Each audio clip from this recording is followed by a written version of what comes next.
Love is the strongest force ever, y'all. And it's something that we don't embrace enough, especially as young men. I didn't understand that growing up. I do see you. I do hear you. And one other thing is, I love you. And I mean that. How often do you hear that?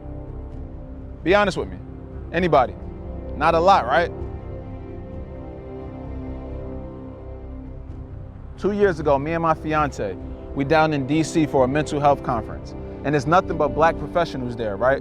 This conference is for black professionals to come together to gather ideas on how to eradicate the stigmas around mental health in our communities, in our homes, our households, right? I get there, the first session that I go to, a guy named Dr. Michael Lindsay, I'll never forget him. He's a professor at NYU. First thing he says is, love black men and children as if they've never been hated. I said, what? He said, love black men and children as if they've never been hated. And I felt that in my soul. From there, I was inspired to do something. I knew I had to do something and come back. I knew I had to go back to my community and offer something. God blessed me with the gift in literature, so I started writing a book titled, I Love You. If you pick up the book and it says, I love you, who's the first one to say it to you? Yourself. When was the last time you stood in the mirror and told yourself that you love yourself? I think we all should have one. I think it's a real thing. I have my therapist. I have my group that I talk to. I have my practices put in place, my meditation, my reading of the word, whatever it is, working out. Because I knew, and I learned this looking backwards, that I was making a lot of decisions with my emotions. When I left school the first time, I should have went and sought help.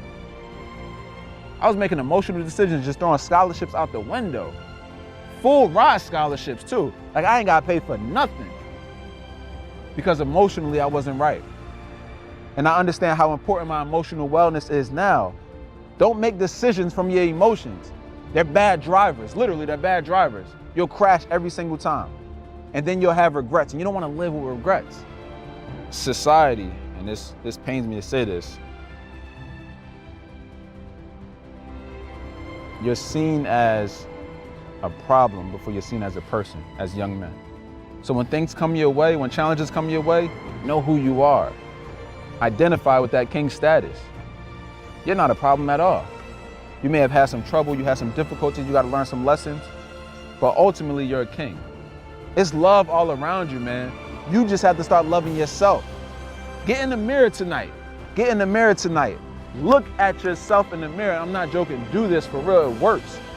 Say, I love you until you really feel it and you mean it. You might even start crying. Keep it 100, you might even start crying. Your existence is an answer to somebody's prayer. And that's real talk. That's how I know each and every one of you have a purpose, because your existence is the answer to somebody's prayer.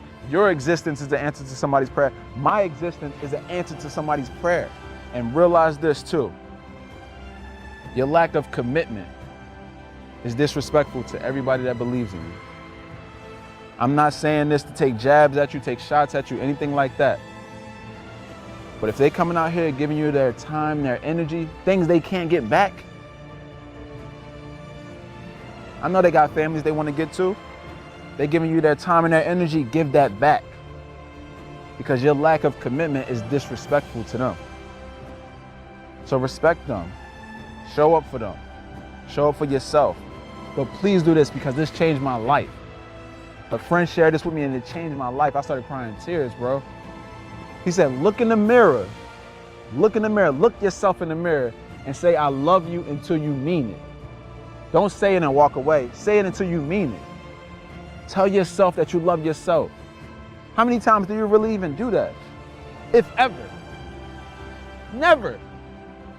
Do it tonight. I challenge you to do that tonight. Look yourself in the mirror and say it until you mean it. And you might just shed tears. But then you'll know deep down inside that you love yourself. And when you do that, you can love on other people and you can love on your teammates. And y'all can love on each other and go out there and do your thing.